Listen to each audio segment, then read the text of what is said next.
Hello friend, स्वागत है आपका अपने चैनल लास्ट क्लास में। आज की इस वीडियो में सामाजिक विज्ञान के 40 महत्वपूर्ण ऑब्जेक्टिव प्रश्न बताएंगे जो आपके फाइनल बोर्ड परीक्षा के लिए काफ़ी महत्वपूर्ण रहेगा। और आपके फाइनल बोर्ड परीक्षा में बिल्कुल ऐसे ही ऐसे प्रश्न आने वाले हैं, तो एक भी प्रश्न आप लोग इसकी मत कीजिएगा। वीडियो को प्लीज़ आप लोग शुरू से लेकर अंत तक देखिएगा। और हमारे वेबसाइट पे ऑनलाइन टेस्ट चल रहा है, तो अभी तक आप टेस्ट नहीं दिए हैं तो जाके टेस्ट दे लीजिएगा। अगर आपको ऑनलाइन टेस्ट देना नहीं आता है तो ये हमारा व्हाट्सएप नंबर है, इस पे आपको क्या बोलना है कि सर हमें ग्रुप में जोड़ दीजिए, तो हम आपको ग्रुप में जोड़ देंगे और आपको ऑनलाइन टेस्ट भी देने आ जाएगा और फ्री में पीडीएफ और नोट्स भी आप लोग डाउनलोड कर सकते हैं। तो आप लोग ग्रुप में ज़रूर जुड़िए। तो आइए शुरू करते हैं पहले नंबर प्रश्न से। तो पहला नंबर प्रश्न है कि सबसे घटिया कोयला कौन सा होता है। काफ़ी महत्वपूर्ण प्रश्न है। यहाँ पे आपको बताना है कि सबसे घटिया कोयला कौन सा होता है, तो पीट होता है। यहाँ पे डी वाला ऑप्शन बिल्कुल ही सही हो जाएगा। एक प्रश्न ये भी पूछा जाता है कि सबसे अच्छा कोयला कौन सा होता है, तो एंथ्रोसाइड होता है, इसे आपको याद रखना है। एक प्रश्न ये भी पूछा जाता है कि कोयला कितने प्रकार के होते हैं, तो कोयला 4 प्रकार का होता है, इसे आपको याद रखना है। और कोयला किस राज्य में सबसे अधिक होता है, तो झारखंड राज्य में सबसे अधिक होता है, तो इसे भी साथ में आपको याद रखना है। आइए देखते हैं अगला प्रश्न, 2 नंबर प्रश्न है कि बंगाल का विभाजन कब हुआ। यहाँ पे आपको बताना है कि बंगाल का विभाजन कब हुआ, तो बंगाल का विभाजन 1905 में हुआ। यहाँ पे ए वाला ऑप्शन बिल्कुल ही सही हो जाएगा। एक प्रश्न ये भी पूछा जाता है कि बंगाल का विभाजन किसने किया, तो लॉर्ड कर्जन ने किया, तो इसे भी साथ में आपको याद रखना है। आइए देखते हैं अगला प्रश्न, 3 नंबर प्रश्न है कि चावल की खेती किस मिट्टी पे किया जाता है। यहाँ पे आपको बताना है कि चावल की खेती किस मिट्टी पे किया जाता है, तो जलोढ़ मिट्टी पे किया जाता है। यहाँ पे बी वाला ऑप्शन बिल्कुल ही सही हो जाएगा। एक प्रश्न ये भी पूछा जाता है कि कौन सी मिट्टी सबसे अधिक उपजाऊ मिट्टी होती है, तो जलोढ़ मिट्टी सबसे अधिक उपजाऊ मिट्टी होती है, इसे आपको याद रखना है। एक प्रश्न ये भी पूछा जाता है कि चावल किस राज्य में सबसे अधिक होता है, तो पश्चिम बंगाल में चावल सबसे अधिक होता है, तो इसे भी साथ में आपको याद रखना है। आइए देखते हैं अगला प्रश्न, 4 नंबर प्रश्न है कि भारत में नीति आयोग की स्थापना कब हुआ। यहाँ पे आपको बताना है कि भारत में नीति आयोग की स्थापना कब हुआ, तो 2015 में हुआ। यहाँ पे सी वाला ऑप्शन बिल्कुल ही सही हो जाएगा। एक प्रश्न ये भी पूछा जाता है कि नीति आयोग का पुराना नाम क्या है, तो योजना आयोग है, तो इसे भी साथ में आपको याद रखना है। आइए देखते हैं अगला प्रश्न, 5 नंबर प्रश्न है कि पूंजीवादी अर्थव्यवस्था किस देश में है। काफ़ी महत्वपूर्ण प्रश्न है। यहाँ पे आपको बताना है कि पूंजीवादी अर्थव्यवस्था किस देश में है, तो अमेरिका में है। यहाँ पे बी वाला ऑप्शन बिल्कुल ही सही हो जाएगा। एक प्रश्न ये भी पूछा जाता है कि मिश्रित अर्थव्यवस्था किस देश में है, तो भारत में है, इसे आपको याद रखना है। और साम्यवादी अर्थव्यवस्था किस देश में है, तो चीन में है, तो इसे भी साथ में आपको याद रखना है। आइए देखते हैं अगला प्रश्न, 6 नंबर प्रश्न है कि ऑपरेशन फ्लड का संबंध किससे है। यहाँ पे आपको बताना है कि ऑपरेशन फ्लड का संबंध किससे है, तो डेयरी से है, इसे आपको याद रखना है। यहाँ पे बी वाला ऑप्शन बिल्कुल ही सही हो जाएगा। एक प्रश्न ये भी पूछा जाता है कि श्वेत क्रांति का संबंध किससे है, तो दूध से है, तो इसे भी साथ में आपको याद रखना है। आइए देखते हैं अगला प्रश्न, 7 नंबर प्रश्न है कि बिहार की आय में सर्वाधिक योगदान किसका है। यहाँ पे आपको बताना है कि बिहार की आय में सर्वाधिक योगदान किसका है, तो कृषि का है, इसे आपको याद रखना है। यहाँ पे ए वाला ऑप्शन बिल्कुल ही सही हो जाएगा। एक प्रश्न ये भी पूछा जाता है कि कृषि किस क्षेत्र में आता है, तो प्राथमिक क्षेत्र में आता है, इसे आपको याद रखना है। और जो उद्योग होता है ये द्वितीय क्षेत्र में आता है और सेवा क्षेत्र तृतीय क्षेत्र में आता है, तो इसे भी साथ में आपको याद रखना है। आइए देखते हैं अगला प्रश्न,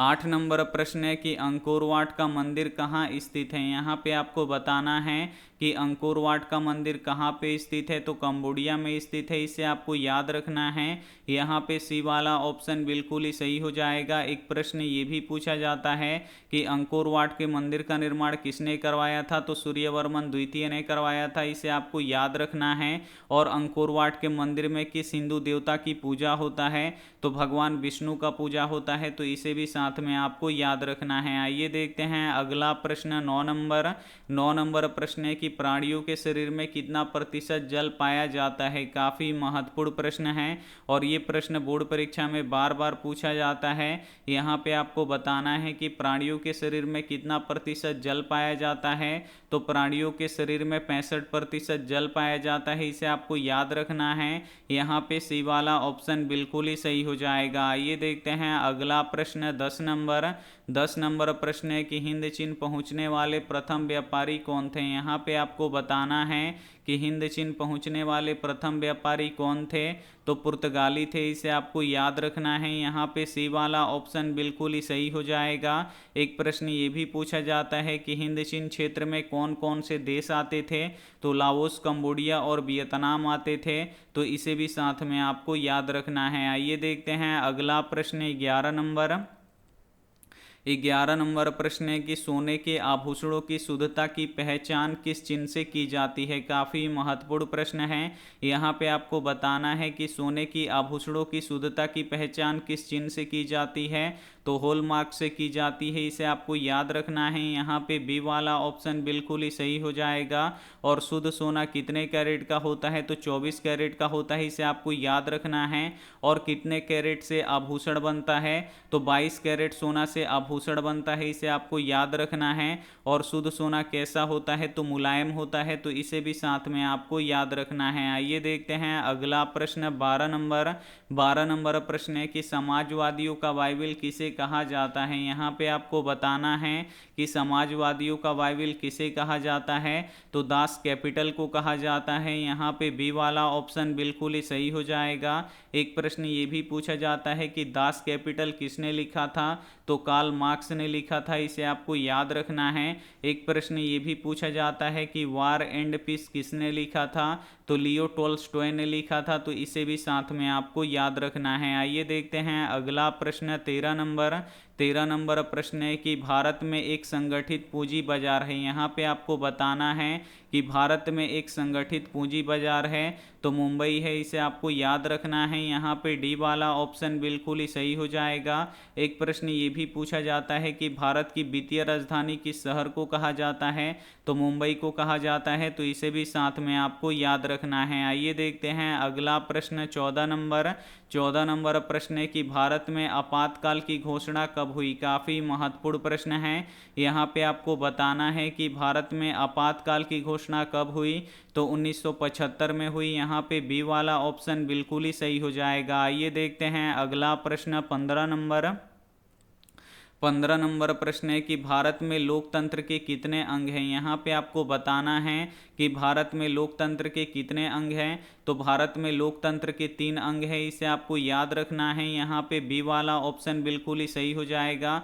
पहला होता है कार्यपालिका, दूसरा होता है न्यायपालिका और तीसरा होता है विधायिका, तो इसे भी साथ में आपको याद रखना है। आइए देखते हैं अगला प्रश्न 16 नंबर प्रश्न है कि नरेगा बनाई गई है। यहाँ पे आपको बताना है कि नरेगा किसके लिए बनाई गई है, तो ग्रामीण क्षेत्र के लिए बनाई गई है, इसे आपको याद रखना है। यहाँ पे सी वाला ऑप्शन बिल्कुल ही सही हो जाएगा। एक प्रश्न ये भी पूछा जाता है कि नरेगा में ग्रामीण मजदूरों को साल में कितने दिनों का रोजगार मिलता है, तो 100 दिनों का रोजगार मिलता है, तो इसे भी साथ में आपको याद रखना है। आइए देखते हैं अगला प्रश्न 17 नंबर प्रश्न है कि अरेबिका किस फसल का उत्तम किस्म है। यहाँ पे आपको बताना है कि अरेबिका किस फसल का उत्तम किस्म है, तो कहवा यानी कॉफ़ी का उत्तम किस्म है, इसे आपको याद रखना है। यहाँ पे सी वाला ऑप्शन बिल्कुल ही सही हो जाएगा। एक प्रश्न ये भी पूछा जाता है कि कहवा यानी कॉफ़ी किस राज्य में सबसे अधिक होता है,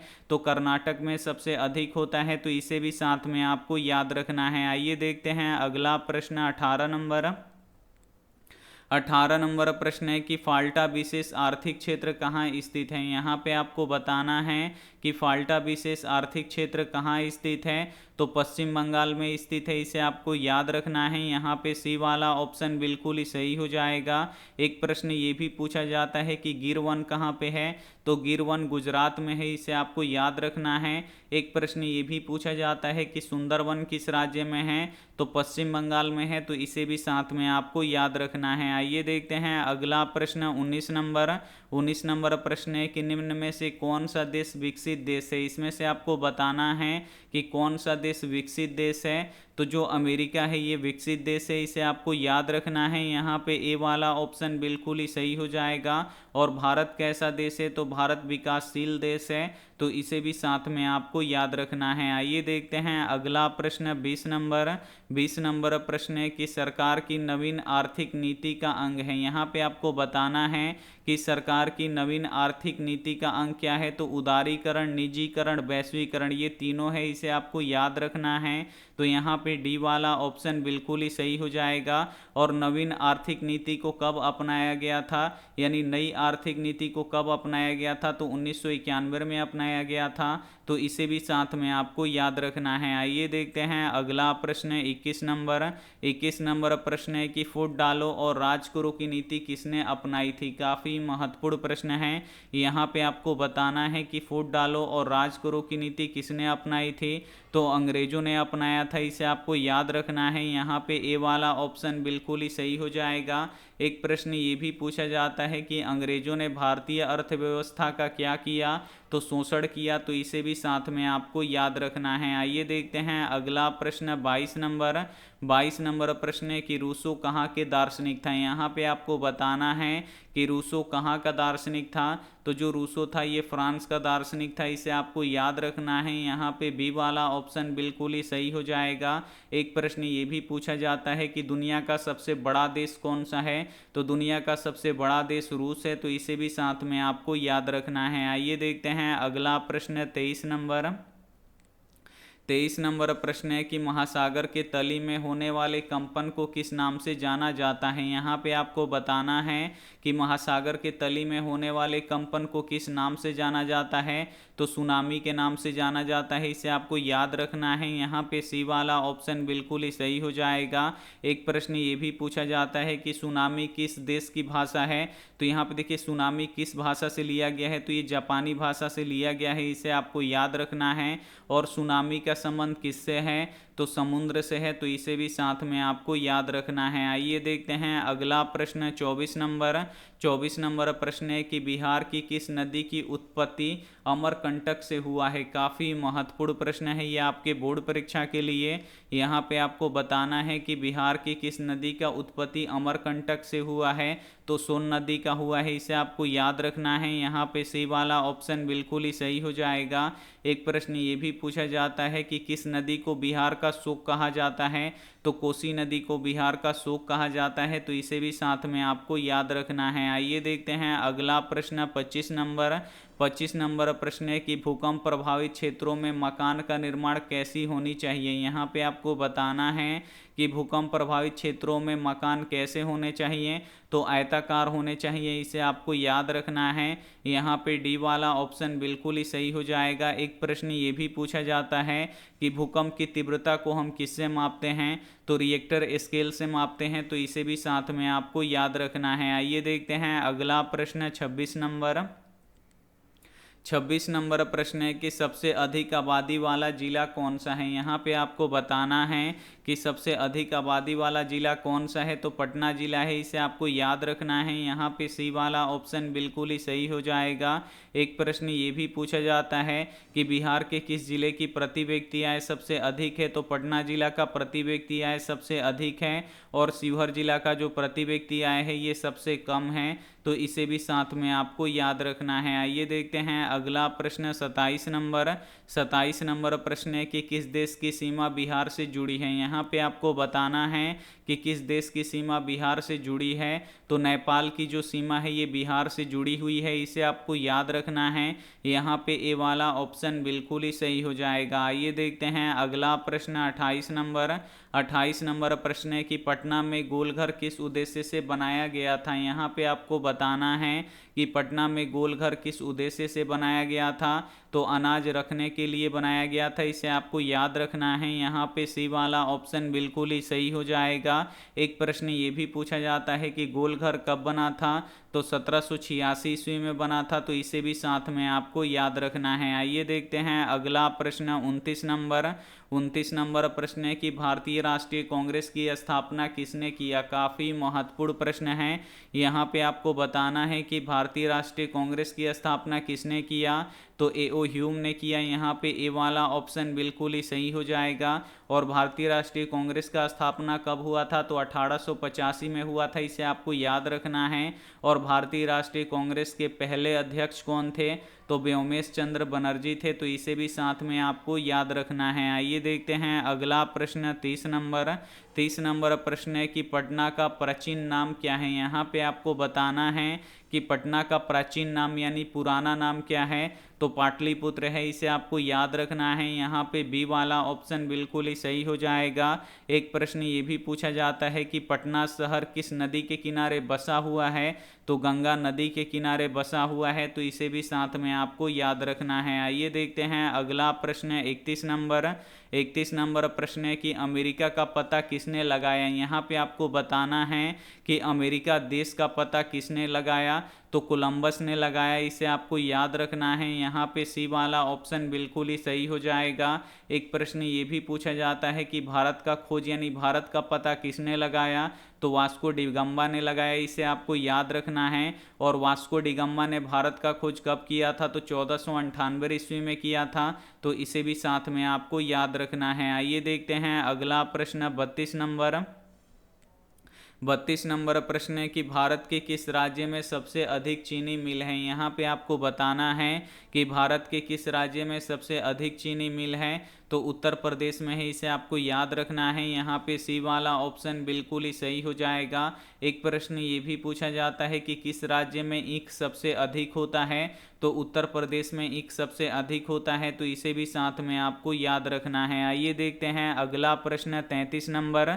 33 नंबर प्रश्न है कि 10 घंटे का आंदोलन कहाँ चला था। काफ़ी महत्वपूर्ण प्रश्न है।